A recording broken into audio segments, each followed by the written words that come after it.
Book. आप सभी का क्विज बुक पे बहुत बहुत स्वागत है। आज से हम आपका एसएससी जीडी के जो प्रीवियस ईयर पेपर्स हैं, जो 2021 के सभी शिफ्ट का और 2019 के सभी शिफ्ट का डिस्कशन करेंगे। सबसे पहले हम 2021 के date wise shift wise discussion करेंगे, उसके बाद 2019 के। तो आज पहला हमारा 2021 का जो 1 दिसंबर को शिफ्ट 1 हुआ था, 1 दिसंबर 2021 को शिफ्ट 1 डिस्कस किए जा रहे हैं, जिसमें हम जनरल अवेयरनेस और हिंदी डिस्कस करेंगे। बाकी आपकी रीजनिंग, मैथ्स, इंग्लिश और हिंदी की टॉपिक वाइज बाकी क्लासेस आपकी चल रही हैं। आप नियमित रूप से उन्हें देखें। चलिए, प्रैक्टिस सेट का फर्स्ट क्वेश्चन है हमारा, भारत में अनियमित जमा योजना प्रतिबंध अधिनियम किस वर्ष लागू किया गया था? Option sir 2018, 2020, 2019, 2021। तो भारत में अनियमित जमा योजना प्रतिबंध अधिनियम 2019 में लागू किया गया था। ऑप्शन सी करेक्ट है। Unregulated deposit schemes bill 2019। Next question, निम्नलिखित में से किस मंत्रालय ने सितंबर 2021 में शिक्षक पर्व का आयोजन किया? ऑप्शन सर शिक्षा मंत्रालय, युवा कार्यक्रम और खेल मंत्रालय, संस्कृति मंत्रालय, श्रम एवं रोजगार मंत्रालय। आप सभी को पता है कि अगर शिक्षक पर्व बनाया गया है तो किससे रिलेटेड होगा? शिक्षा मंत्रालय से रिलेटेड होगा। इस समय शिक्षा मंत्रालय के हेड शिक्षा मंत्री कौन है हमारे? वो है आपके धर्मेंद्र प्रधान। आपके धर्मेंद्र प्रधान जी हैं, ये शिक्षा मंत्री हैं। नेक्स्ट है आपका युवा कार्यक्रम और खेल मंत्रालय। युवा कार्यक्रम और खेल मंत्रालय कौन है? अनुराग ठाकुर जी हैं। और संस्कृति मंत्रालय किसके पास है? प्रहलाद सिंह पटेल के पास। प्रहलाद सिंह पटेल के पास। और श्रम एवं रोजगार मंत्रालय कौन है? ये है हमारे भूपेंद्र यादव।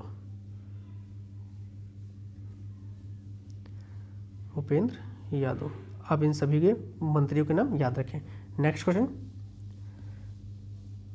है, दिल्ली सल्तनत में सैन्य कमांडरों को सौंपी गई प्रादेशिक इकाइयों को किस रूप में जाना जाता था? ऑप्शन सर इक्ता, उसर, खराज, हुंडी। तो दिल्ली सल्तनत में सैन्य कमांडरों को सौंपी गई प्रादेशिक इकाइयों को हम इक्ता कहते थे और इनके जो अधिकारी थे उनको इक्तादार कहते थे। हुआ क्या कि जब दिल्ली सल्तनत का विस्तार हुआ तो एक शासक पूरे इतने बड़े साम्राज्य पर शासन नहीं कर पा रहा था, इसलिए जो अधिकारी थे उनको वेतन के रूप में कुछ छोटे छोटे क्षेत्र दे दिए गए जिनको इक्ता कहा जाता था। ऑप्शन नंबर ए करेक्ट है। नेक्स्ट क्वेश्चन, 2020 में निम्नलिखित में से किसने लिंच ओपन टेनिस का एकल खिताब जीता? Option sir Aryna Sabalenka, Sofia Kenin, Elise Mertens, Serena Williams. तो 2020 का किसने लिंच ओपन टेनिस जीता? उसने जीता आर्याना सबलेका ने। ऑप्शन ए करेक्ट है। ये आपका करंट का क्वेश्चन है उस समय का। नेक्स्ट क्वेश्चन है, निम्नलिखित में से कृष्णा नदी का सहायक नदी कौन सी है? ऑप्शन सर प्रणीता, घाटप्रभा, पूर्णा, मंजरा। तो कृष्णा नदी की सहायक नदी कौन सी है ये बताना है आपको, तो वो ऑप्शन नंबर बी करेक्ट है, घाटप्रभा।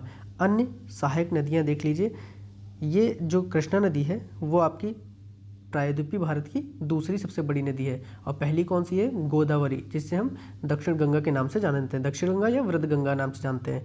और इसकी जो कृष्णा नदी की जो सहायक नदियां हैं वो हैं आपकी कोयना, परला, वर्णा, पंचगंगा, दूधगंगा, घाटप्रभा, मालप्रभा, भीमा, मूसी आदि इसकी सहायक नदियाँ हैं, जिसमें से घाटप्रभा, मालप्रभा और आपकी पंचगंगा और दूधगंगा और मूसी ये ज़्यादा पूछी जाती हैं। नेक्स्ट क्वेश्चन, 2020 में पुरस्कार के लिए पुरस्कृत राशि 7.5 लाख का राशि को बढ़ाकर 25 लाख कर दी गई। ये किस पुरस्कृत में की गई? ऑप्शन सर द्रोणाचार्य पुरस्कार, द्रोणाचार्य नियमित पुरस्कार, राजीव गांधी खेल रत्न पुरस्कार, अर्जुन पुरस्कार। तो 2020 में 7.5 लाख से 25 लाख जो राशि करी गई थी पुरस्कार की, वो राजीव गांधी खेल रत्न पुरस्कार की गई थी। ऑप्शन नंबर सी करेक्ट है, जिसका अब नाम बदल के कर दिया गया है मेजर ध्यानचंद खेल रत्न पुरस्कार। ऑप्शन सी करेक्ट है। Next question, SEBI SEBI security exchange board of India का मुख्यालय निम्नलिखित में से किस शहर में स्थित है? ऑप्शन सर नई दिल्ली, मुंबई, चंडीगढ़, गांधीनगर। तो SEBI security exchange board of India की जो मुख्यालय है वो मुंबई में स्थित है। आप सभी को बताना है कि सिडबी, सिडबी जो है, सिडबी बैंक का मुख्यालय कहाँ है? कभी कभी सिडबी का फुल फॉर्म पूछ लिया जाता है, तो वो है small industries development bank of India. इसका मुख्यालय आपका लखनऊ में है। और सेबी, सेबी के अध्यक्ष कौन है इसमें? माधवीपुरी बुच हैं, माधवीपुरी बुच, और ये पहली महिला भी हैं जो सेबी की हेड बनी हुई है, माधवीपुरी बुच।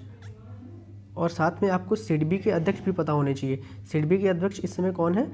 वो है आपके शिव सुब्रमण्यम रमन, शिव सुब्रमण्यम रमन जी हैं। ऑप्शन इसका बी करेक्ट है। नेक्स्ट क्वेश्चन, निम्नलिखित में से कौन सा युग्म गलत है? ऑप्शन आर अहोम वन राजवंश, अहोम वंश आपका अहोम राजवंश असम, गजपति राजवंश उड़ीसा, सरकी राजवंश पंजाब, मेवाड़ राजवंश राजस्थान।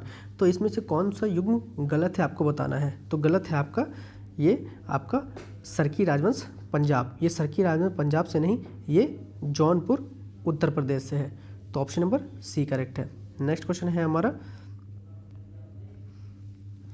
शिशुओं के जन्म के समय निम्नलिखित में से कौन सी हड्डी नहीं होती? ऑप्शन आर जानुका, नीकैप, गाल, चीक, श्रोणि, पैल्विक, कॉलर की हड्डी नहीं होती। तो जन्म के समय बच्चों में कौन सी हड्डी नहीं होती है?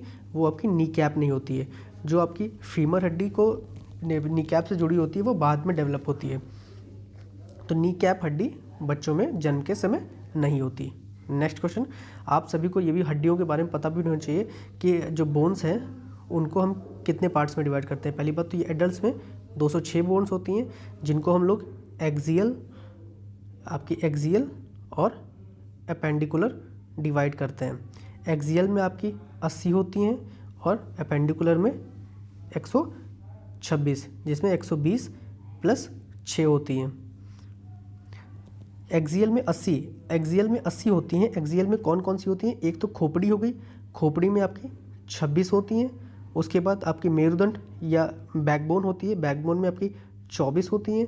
उसके बाद आप जाती है रिब्स पे, जो आपकी आगे लंग रिब्स होती हैं, तो रिब्स होती हैं आपकी 24 और आपकी स्टर्नम होती है 1। टोटल मिला के आपकी ये 80 हो जाएंगी। और इधर एपेंडिकुलर में आपके 3 पार्ट हैं आपके। एक तो हो गया 4 लिम्स, पैर, और एक हो गया हाथ, और एक हो गया आपका ग्रिडल्स।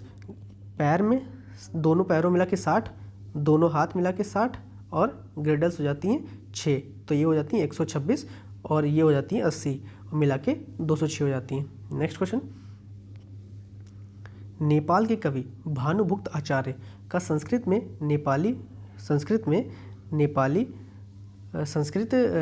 से नेपाली भाषा में अनुवाद करने के लिए प्रसिद्ध हैं। Option are Yogasutra, Mahabharata, Manusmriti, Ramayana. किसके अनुवाद के लिए प्रसिद्ध हैं? वो रामायण के अनुवाद के लिए प्रसिद्ध हैं। ऑप्शन नंबर डी करेक्ट है। Next question, India state of forest report 2019 के अनुसार भारत में ये निम्नलिखित में से किस राज्य में सर्वाधिक वन आच्छादित क्षेत्र है? Option are Nagaland, Andhra Pradesh, Assam, Madhya Pradesh. आपका ये 2019 की रिपोर्ट जो 16वीं नंबर की आई थी, वो भी उसके अकॉर्डिंग भी मध्य प्रदेश है। और हर 2 वर्ष पे ये द्विवार्षिक चक्र में प्रकाशित की जाती है। हर 2 वर्ष पे ये वन रिपोर्ट आती है। तो 2021 में आपकी 7वीं रिपोर्ट आ चुकी है, जिसके अकॉर्डिंग सबसे ज़्यादा फॉरेस्ट कवर और ट्री कवर पूरे देश में वो कहाँ है? मध्य प्रदेश में है। और पूरी मध्य प्रदेश में सबसे ज़्यादा फॉरेस्ट कवर है।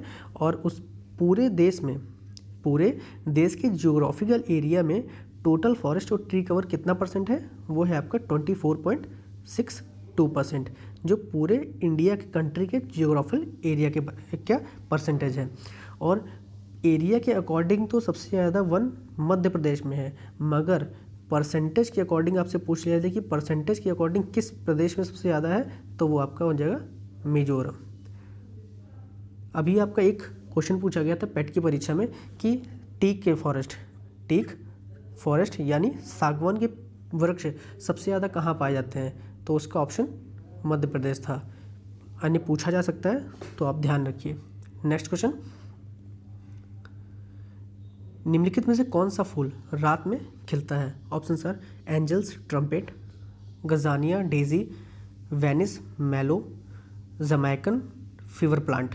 तो कौन सा फूल रात में खिलता है? वो आपका है Angels Trumpet. Option number A correct है। नेक्स्ट क्वेश्चन, निम्नलिखित में से कौन Saving Capitalism from the Capitalist पुस्तक के लेखक हैं? Option sir Raghuram Rajan, Bimal Jalan, Shaktikanta Das, Urjit Patel. तो आपके निम्नलिखित में से कौन Saving Capitalism from the Capitalist आपकी इकोनॉमिक्स से रिलेटेड आ रही है?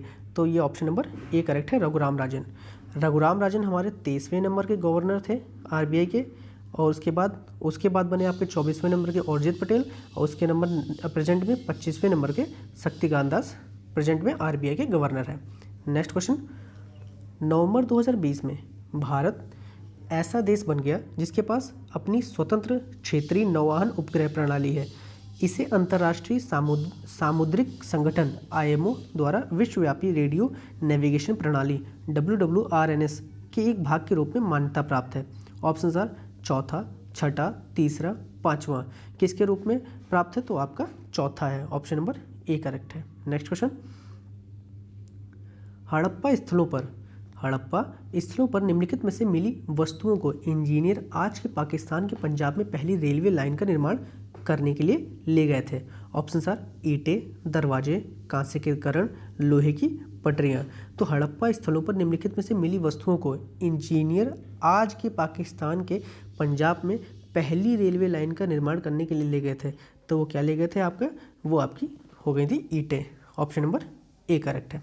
नेक्स्ट क्वेश्चन, एलिफेंटा गुफाओं में संप्रदाय से जुड़े शैल चित्रों रॉक आर्ट का संग्रह है। ऑप्शन सर विष्णु, बुद्ध, शिव, तीर्थंकर, महावीर। तो एलिफेंटा गुफाओं में जो संग्रहालय है उसमें जो रॉक आर्ट है उसमें विष्णु शिव की आर्ट मिलती है। ऑप्शन नंबर सी करेक्ट है। नेक्स्ट क्वेश्चन, लोक नृत्य लाहो भारतीय राज्य से संबंधित है। Option sir Bihar, Haryana, Meghalaya, Uttar Pradesh. तो लाहो भारतीय लोक नृत्य किस राज्य से संबंधित है? वो आपका राज्य मेघालय है। अन्य देखिए, बिहार के आपके हो गए जाट जाटिन, उत्तर प्रदेश के रासलीला कजरी, मेघालय से लाहो बांग्ला, हरियाणा से झूमर। नेक्स्ट क्वेश्चन, ऑपरेशन थंडर 2020 निम्न में से संबंधित है। ऑप्शन सर कोविड-19 कोरोना के लिए वैक्सीन, आतंकवाद के खिलाफ सैन्य कार्यवाही, चक्रवाती तूफान से राहत और बचाव अभियान, पर्यावरणीय अपराधों के खिलाफ कार्यवाही। तो ऑपरेशन थंडर 2020 जो चलाया गया था उस समय वो पर्यावरणीय अपराधों के खिलाफ कार्यवाही के लिए चलाया गया था। ऑप्शन डी करेक्ट है, जो आपका 14 सितंबर से 11 अक्टूबर 2022 तक आयोजित किया गया था। नेक्स्ट क्वेश्चन, उन जीवों को क्या कहा जाता है जो शिशु संततियों को जन्म देते हैं? ऑप्शन सर जरायुज, विखंडनशील, अंडज, अंडरायुज। तो उन जीवों को क्या कहा जाता है जो शिशु संततियों को जन्म देते हैं? उन्हें हम जरायुज कहते हैं। ऑप्शन नंबर ए करेक्ट है। Next question, world games athlete of the year 2019 का अवार्ड किसे मिला? ऑप्शन सर जसमीत कौर, सविता पूनिया, रानी रामपाल, रितु रानी। तो 2019 में ये पुरस्कार मिला था रानी रामपाल को, और 2022 प्रेजेंट का world game athlete of the year किसे मिला है? वो आपको मिला है PR श्रीजेश को। PR श्रीजेश को ये award world games athlete of the year 2022 का अवार्ड मिला है। नेक्स्ट क्वेश्चन, निम्नलिखित में से कौन सा ग्रामीण परिवारों को प्रत्यक्ष ऋण प्रदान नहीं करता? ऑप्शन सर वित्त मंत्रालय, क्षेत्रीय ग्रामीण बैंक, सहकारी ऋण समितियां, कृषि व्यापारी। तो जो फार्मर्स को डायरेक्ट जो लोन नहीं देता है वो कौन सा है? क्षेत्रीय बैंक देती हैं, कृषि व्यापारी भी देते हैं, सहकारी ऋण समितियां भी देती हैं, वित्त मंत्रालय नहीं देता। तो ऑप्शन नंबर ए करेक्ट है। नेक्स्ट क्वेश्चन, आंशिक परिसीमित तटीय जल निकाय होता है जहां नदियों और जलधाराओं के मीठे पानी में महासागरों के खारे पानी का मिश्रण होता है। ऑप्शन सर लैगून, डेल्टा, मारुद्वैन, मुहाना या एस्चुरी।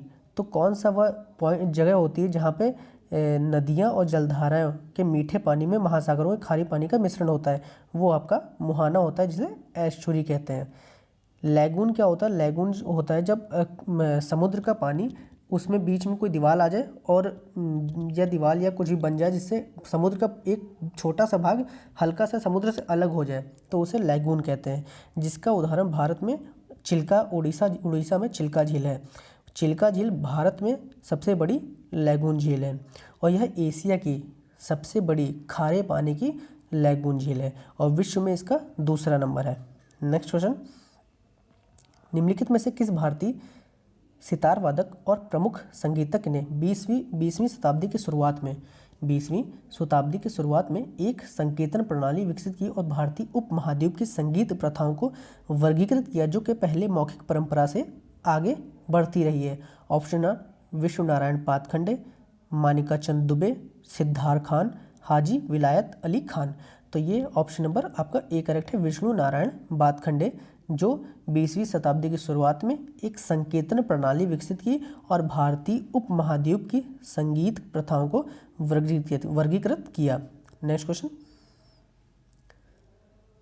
जैसे कि केंद्रीय बजट 2020 में घोषित किया गया है, इलेक्ट्रिक वाहनों को खरीद लेते हुए एक ऋण पर दिए गए ब्याज पर कटौती के रूप में कितनी की दर से दावा किया जाता है? Option sir 1.2 lakh, 2.5 lakh, 3.5 lakh, 1.5 lakh. तो इलेक्ट्रिक व्हीकल्स को बढ़ावा देने के लिए जो लोन पे छूट है वो 1.5 लाख है। ऑप्शन नंबर डी करेक्ट है। आपने दो स्कीम पढ़ी होगी, एक पढ़ी होगी फेम स्कीम। ये फेम स्कीम भारत सरकार की स्कीम है जो टू प्रमोट इलेक्ट्रिक व्हीकल्स को प्रमोट करने के लिए, इलेक्ट्रिक व्हीकल्स को प्रमोट करने के लिए फेम योजना भारत सरकार की है। और आपने एक दिल्ली सरकार की योजना सुनी होगी, वो थी स्विच दिल्ली, ये भी इलेक्ट्रिक व्हीकल को प्रमोट करने के लिए योजना थी। नेक्स्ट क्वेश्चन, भारत के संविधान में निम्नलिखित प्रावधानों में से कौन सा प्रावधान संसद के साधारण बहुमत द्वारा संशोधित किया जा सकता है? ऑप्शन सा संसद में गणपूर्ति, मौलिक अधिकार, राष्ट्रपति का निर्वाचन, उसकी प्रक्रिया, 7वीं अनुसूची की कोई भी सूची। तो भारत में मतलब सिर्फ जो है साधारण बहुमत से कौन सा संविधान संशोधित किया जा सकता है, कौन सा इसमें? तो आपका जो मौलिक अधिकार है उनको साधारण बहुमत से सिर्फ नहीं किया जा सकता, राष्ट्रपति के चुनाव को भी बहुमत से सिर्फ नहीं किया जा सकता, 7वीं अनुसूची को भी सिर्फ बहुमत से नहीं किया जा सकता, संसद की बहुमत से। तो इस संसद में जो गणपूर्ति होती है जिसे हम कोरम कहते हैं, जो होती है 1/10, मतलब 1/10 जो सदस्यों को उपस्थित होना जरूरी है, जिसके बाद ही कोई कार्यवाही शुरू होती है। तो ये इसको जो है साधारण बहुमत से संशोधित किया जा सकता है। नेक्स्ट क्वेश्चन, आपका नेक्स्ट क्वेश्चन हिंदी का है, जिसमें पहला प्रश्न है, दिए गए वाक्य में रेखांकित खंड को प्रतिस्थापित करने के लिए सबसे उपयुक्त विकल्प का चयन करें। यदि इसे प्रतिस्थापित करने की आवश्यकता नहीं है तो विकल्प किसी बदलाव की आवश्यकता नहीं है का चयन करें। ऑप्शन आर शाम बेटे को पत्र लिखा, ऑप्शन आर शाम को शाम से किसी बदलाव की आवश्यकता नहीं है। तो आप में इसमें कौन से पार्ट में संशोधन करना है वो आपको चयन करना है। तो आपका नंबर ये है, शाम से बेटे को पत्र लिखा, तो ये ऑप्शन नंबर सी करेक्ट है। नेक्स्ट क्वेश्चन, ऊपरी दिखावे के रूप में होने वाला वाक्यांश के लिए शब्द होगा। ऑप्शन आर अनौपचारिक, उल्लेखनीय, औपचारिक, आधिकारिक। ऊपरी दिखावे के रूप में होने वाला, जो ऊपरी दिखावा होता है उसके लिए हम क्या यूज़ करते हैं? औपचारिक, मतलब फॉर्मेलिटी। तो ये आपका ऑप्शन नंबर सी करेक्ट आता है। कहते हैं ना लोग बहुत ज़्यादा फॉर्मेलिटी नहीं करो, तो वही औपचारिकता बहुत ज़्यादा ना निभाओ, तो ऑप्शन नंबर सी करेक्ट है। नेक्स्ट क्वेश्चन, गीदड़ भभकी मुहावरे का अर्थ बताइए। ऑप्शन आर धोखा देने का प्रयास, जान से मारने की धमकी, झूठी धमकी, अपशब्द कहना। तो गीदड़ भभकी मुहावरे का अर्थ क्या है? झूठी धमकी। ऑप्शन नंबर सी करेक्ट है।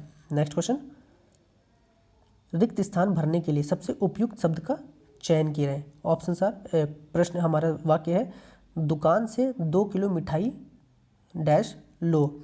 ऑप्शन आर मांग, भर, खरीद, प्राप्त। तो आप सबको पता है दुकान से कोई मांगेगा तो है नहीं, भरेगा भी नहीं, प्राप्त भी नहीं करेगा, पैसे देने पड़ेंगे। तो पैसे देने के लिए हम क्या करते हैं? खरीदते हैं। तो दुकान से 2 किलो मिठाई खरीद लो। ऑप्शन नंबर सी करेक्ट है। नेक्स्ट क्वेश्चन, दिए गए वाक्य का वह भाग ज्ञात करें जिसमें कोई त्रुटि नहीं है। तो कोई त्रुटि नहीं है का चुनें। ऑप्शन आर हमारा वाक्य है, हमें भोग विलास के लिए धन नष्ट करना चाहिए। ऑप्शन आर 1, 2, 3, 4 किसमें त्रुटि है वो आपको बतानी है। तो अब फिर से पढ़ दे रहा हूँ, हमें भोग विलास के लिए धन नष्ट करना चाहिए। तो ये हमारा पहला है कि हमें भोग विलास के लिए नहीं धन नष्ट करना चाहिए। तो ये आपका ऑप्शन नंबर ए करेक्ट है। पहला जो खंड है उसमें संशोधन है। नेक्स्ट क्वेश्चन, सम्मुख का विलोम शब्द होगा। ऑप्शन आर उन्मुख, प्रमुख, मुख, विमुख। तो सम्मुख का जो विलोम होता है वो आपका विमुख होता है। ऑप्शन नंबर डी करेक्ट है। आप अन्य के विलोम देख लीजिए कि सम्मुख का आपका विमुख हो गया, प्रमुख का गौण हो गया और मुख का प्रतिमुख या पृष्ठ हो जाएगा। नेक्स्ट क्वेश्चन, सही वर्तनी शब्द का चयन कीजिए। ऑप्शन आर तात्कालिक। तात्कालिक का आपको सही शब्द का वर्तनी चयन करनी है तो वो आपका ऑप्शन नंबर ए करेक्ट होगा। जो पहला ही सही है, ता पे बड़ा की मात्रा होती है और फिर आधा ता होता है। ऑप्शन ए करेक्ट है। नेक्स्ट क्वेश्चन, जो दिए जाने योग्य ना हो, वाक्यांश के लिए एक शब्द होगा। ऑप्शन सर देय, अदेय, अज्ञेय, ज्ञेय। तो जो दिए जाने वाले योग्य ना हो उसको हम अदेय कहते हैं। ऑप्शन नंबर बी करेक्ट है। और जो देने योग्य हो उसको देय। नेक्स्ट क्वेश्चन, आप कुछ अन्य वाक्य और देख लीजिए। जैसे अज्ञेय है, अज्ञेय कहते हैं जिसे जाना ना जा सके, जिसे हम जान ना सकें उसे अज्ञेय कहते हैं। और जो दिए जाने योग्य ना हो अदेय, जो दिए जा सके देय, और जो गाया जा सके उसे गेय कहते हैं। नेक्स्ट क्वेश्चन, रिक्त स्थान को भरने के लिए सबसे उपयुक्त शब्द का चयन करें। आपका रिक्त स्थान तो है ही नहीं, पूर्ण वाक्य होगा रिक्त। चलो ये नेक्स्ट क्वेश्चन होगा, इसको छोड़ दीजिए। दिए गए वाक्यांश के लिए एक शब्द दीजिए। वाक्यांश इसमें नहीं दे रखा है। अपरिग्रह, अपरिणित। तो आपका वाक्यांश ये था जिसका विवाह ना हो उसे हम अपरिणित कहते हैं। प्रश्न में वाक्य दे ही नहीं, वाक्यांश दे ही नहीं रखा है, तो ये आपका अपरिणित होता है। अपरिणित किसका है? जिसका विवाह ना हुआ हो। तो ऑप्शन नंबर आपका बी करेक्ट है। नेक्स्ट क्वेश्चन, दिए गए वाक्य के किस भाग में त्रुटि है? वाक्य है प्रायः सभी लोग इस बात को नहीं समझते हैं। तो किस में त्रुटि है? इस बात, प्रायः सभी लोग, को नहीं समझते हैं। तो किस वाक्य के किस भाग में त्रुटि है? तो प्रायः सभी लोग इस बात को नहीं समझते। तो ये प्रायः वर्ड गलत है, तो ऑप्शन नंबर बी करेक्ट है। नेक्स्ट क्वेश्चन, दिए गए वाक्य में रेखांकित खंड के प्रतिस्थापित करने के लिए सबसे उपयुक्त विकल्प का चयन करें। यदि इसे प्रतिस्थापित करने की आवश्यकता नहीं है तो किसी बदलाव की आवश्यकता नहीं का चयन करें। वाक्य है हमारा, उसका भाई सेक्रेटरी लगा हुआ है। तो ऑप्शन है सेक्रेटरी लगता है, सेक्रेटरी है, सेक्रेटरी बदलाव की आवश्यकता नहीं है, किसी बदलाव की आवश्यकता नहीं है, सेक्रेटरी लगा है। तो ये उसका भाई सेक्रेटरी लगा हुआ है, इसमें आपका ऑप्शन नंबर बी सेक्रेटरी है, वाक्य में संशोधन होगा। नेक्स्ट क्वेश्चन, इसकी जगह उसका भाई सेक्रेटरी लगा हुआ है की जगह हम ये कह सकते हैं उसका भाई सेक्रेटरी है। तो इस जो अंडरलाइन है इसकी जगह पे सेक्रेटरी है वर्ड आएगा। नेक्स्ट क्वेश्चन, निम्नलिखित प्रश्न में दिए गए 4 विकल्पों में से उस विकल्प का चयन करें जो मुहावरे का सही अर्थ का व्यक्त करता है। उल्टी गंगा बहाना। उल्टी गंगा बहाने का अर्थ क्या है? ऑप्शन सर गंगा उल्टी बहती हुई दूसरी नदी से मिल जाना, गंगा उल्टा बह जाना, अनुकूल कार्य, प्रतिकूल कार्य।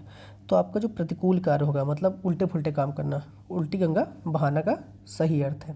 नेक्स्ट क्वेश्चन, कौन सा शब्द वायस का समानार्थी शब्द नहीं है? ऑप्शन सर काग, एकाक्ष, काक, हरित। तो कौन सा शब्द वायस का समानार्थी शब्द नहीं है? वो है आपका हरित। ऑप्शन डी करेक्ट है। वापस वायस का समानार्थी शब्द नहीं है, वो है हरित। वापस का समानार्थी शब्द है काग, काक, कौवा आदि। नेक्स्ट क्वेश्चन, नीचे दिए गए वाक्य में रिक्त स्थान भरने के लिए सबसे उपयुक्त शब्द का चयन करें। वाक्य है हमारा, खिड़की के बाहर बारिश का डैश संगीत बज रहा था। ऑप्शन आर रिमझिम, रिमझिम, झिमझिम, झिमझिम। तो खिड़की के बाहर बारिश का रिमझिम संगीत बज रहा था। तो ऑप्शन नंबर आपका बी करेक्ट है। नेक्स्ट क्वेश्चन, ये आपका इसको भरना भी था, उससे वर्तनी का भी प्रश्न था। इसमें लिखा है रिमझिम, छोटी की मात्रा, इसमें बड़ी की मात्रा। नेक्स्ट क्वेश्चन, दिए गए वाक्य के किस भाग में त्रुटि है? ऑप्शन आर वाक्य है हमारा, मुझे पैसे की आवश्यकता नहीं है। ऑप्शन है पैसे की नहीं है, मुझे आवश्यकता। तो इसमें मुझे पैसे की आवश्यकता नहीं है, इसमें कौन सी किस भाग में त्रुटि है, वो आपका भाग डी है, आवश्यकता। नेक्स्ट क्वेश्चन, सही वर्तनी वाले शब्द का चयन कीजिए। ऑप्शंस आर प्रस्तुतिकरण, प्रस्तुतिकरण, प्रस्तुतिकरण, प्रस्तुतिकरण। तो आपका कौन सा ऑप्शन सही है, वो आपका थर्ड है, प्रस्तुतिकरण। ऑप्शन सी करेक्ट है। नेक्स्ट क्वेश्चन, दिए गए शब्द में, दिए गए वाक्य में रेखांकित खंड को प्रतिस्थापित करने के लिए सबसे उपयुक्त विकल्प का चयन करें। अगर कोई करेक्शन नहीं है तो, कोई आवश्यकता नहीं है तो इसका चयन करें। वाक्य है हमारा, प्राचार्य ने हमको समझाया कि जो परिश्रम करेगा वह सफल होगा। तो इसमें किस खंड को हम प्रतिस्थापित करेंगे, तो वो है option number are, options are, किसी बदलाव की आवश्यकता नहीं है, प्राचार्य ने हमें समझाया कि, प्राचार्य ने हमें समझाया कि, प्राचार्य ने हमको समझाया कि। तो इसमें ऑप्शन नंबर आपका सी करेक्ट है, प्राचार्य ने हमें समझाया कि जो परिश्रम करेगा वह सफल होगा। यहाँ पे हमको वाला गलत हो जाएगा। नेक्स्ट क्वेश्चन, दिए गए शब्द का विलोम चुनिए। शब्द नहीं दे रखा है इसमें। अगर इसका शब्द का सकाम, ये वर्ड है सकाम शब्द, तो सकाम शब्द का जो विलोम होगा वो आपका निष्काम हो जाएगा। ऑप्शन नंबर ए करेक्ट है। नेक्स्ट क्वेश्चन, सुधा किसका पर्यायवाची है? ऑप्शन आर स्त्री, अमृत, अमृत, पृथ्वी, चंद्रमा। आप सबको पता है सुधा किसका पर्यायवाची है, अमृत का है। अमृत के अन्य पर्यायवाची देख लीजिए। अमृत के अन्य पर्यायवाची हैं आपके अमी हो गया, मधु, सोम, पीयूष, जीवनोदक, सुरभोग इत्यादि अमृत के अन्य पर्यायवाची हैं। पृथ्वी के पर्यायवाची देख लीजिए, भूमि, धरा, धरती, धरणी, वसुधा, वसुंधरा इत्यादि। चंद्रमा का आपका शशांक हो गया, विभाकर, शशि, मयंक, इंद्र, सारक, कलानिधि, विदु। स्त्री का पर्यायवाची देख लीजिए, सुंदरी, कांता, वनिता, नारी, महिला, अबला, रमणी। रमणी इंपॉर्टेंट है, बहुत बार पूछा गया है। नेक्स्ट क्वेश्चन, सांस्कृतिक गुलामी का सबसे भयानक रूप वह होता है जब कोई जाति अपनी भाषा को छोड़कर दूसरों की को अपनी लेता है और उसी से तुतलाने को अपना परम डैश मानने लगता है। यह डैश की पराकाष्ठा है, क्योंकि जो जाति अपनी भाषा में नहीं सोचती, अपनी भाषा में अपनी साहित्य नहीं लिखती, अपनी भाषा में अपना दैनिक कार्य डैश नहीं करती, वह अपनी परंपरा से छूट जाती है, अपने डैश को खो बैठती है और उसके स्वाभिमान को प्रचंड विनाश हो जाता है। इसको आपको पूरे वाक्य को, पूरा जो पैराग्राफ है उसको कंप्लीट करना है। तो फर्स्ट, सेकंड, थर्ड, फोर्थ और फिफ्थ की जगह पर क्या भरना है, ये आप ऑप्शन में देखिए। निम्नलिखित प्रश्नों के उपरोक्त गद्यांश के आधार पर दीजिए। गद्यांश के रिक्त स्थान 1 के लिए सर्वाधिक उपयुक्त शब्द क्या है? तो आपका जो पहला है वो क्या है, सांस्कृतिक गुलामी का सबसे भयानक रूप वह होता है जब कोई जाति अपनी भाषा को छोड़कर दूसरों की को अपना लेता है, दूसरों की भाषा को अपना लेता है, दूसरों की शैली को अपना लेता है, हाँ भाषा को। तो ऑप्शन नंबर आपका डी करेक्ट है, दूसरों की भाषा को अपना लेता है। ऑप्शन डी करेक्ट है। नेक्स्ट क्वेश्चन है, गद्यांश के दूसरे में क्या आपको सबसे उपयुक्त है? तो दूसरा पढ़िए। कब किसी दूसरों की भाषा को अपना लेता है और उसी में तुतलाने को अपना परम गौरव मान लेता है। तो ये पद्यांश में निम्नलिखित में दूसरा कौन सा उपयुक्त है? तो आपका ऑप्शन नंबर ए गौरव हो जाएगा। अभिमान तो नहीं होगा, घमंड भी नहीं होगा, स्वार्थ, गौरव मान लेगा। नेक्स्ट क्वेश्चन, तीसरे की जगह पे क्या होगा? तो इसमें ऑप्शन है आपके आज़ादी, स्वाधीनता, गुलामी, प्रगति। तो तीसरे में आप देख लीजिए, लिखा हुआ है जो अपना परम गौरव मान लेता है, यह पराकाष्ठा है, क्योंकि जो जाति अपनी भाषा में नहीं सोचती। तो थर्ड की जगह पे क्या आ जाएगा? आपका थर्ड की जगह पे आ जाएगा गुलामी। ऑप्शन नंबर सी करेक्ट है। नेक्स्ट है, गद्यांश के रिक्त स्थान फोर्थ में सर्वाधिक उपयुक्त शब्द होगा। संपादित, मूर्त, स्पष्ट, अभिव्यक्ति। चलिए पैराग्राफ में देखता हूँ। तो चौथी में क्या है? अपनी भाषा में अपना साहित्य नहीं लिखती, अपनी भाषा में अपना वैधानिक कार्य नहीं करते, वह अपनी परंपरा से छूट जाते हैं। तो चौथे में क्या आ जाएगा? चौथे में आपका अपना दैनिक कार्य संपादित नहीं करते। तो ऑप्शन ए करेक्ट है। नेक्स्ट क्वेश्चन, पाँचवें में है, गद्यांश के निम्नलिखित नियुक्त स्थान के लिए नित्य स्थान के लिए सर्वाधिक उपयुक्त शब्द क्या होगा, जिसमें सुख है, व्यक्तित्व है, सौंदर्य है, विकास है। चलिए अपने पैराग्राफ में देखते हैं कि छूट जाती है, अपने को खो बैठते हैं और उसकी स्वाभिमान का प्रचंड विनाश हो जाता है। तो अपने को क्या खो देते हैं, व्यक्तित्व को खो देते हैं। तो ऑप्शन नंबर इससे कौन सा सही हो जाएगा, आपका ऑप्शन नंबर बी करेक्ट हो जाएगा कि अपने व्यक्तित्व को खो देते हैं और प्रचंड विनाश हो जाता है। चलिए आज का प्रैक्टिस सेट कंप्लीट होता है।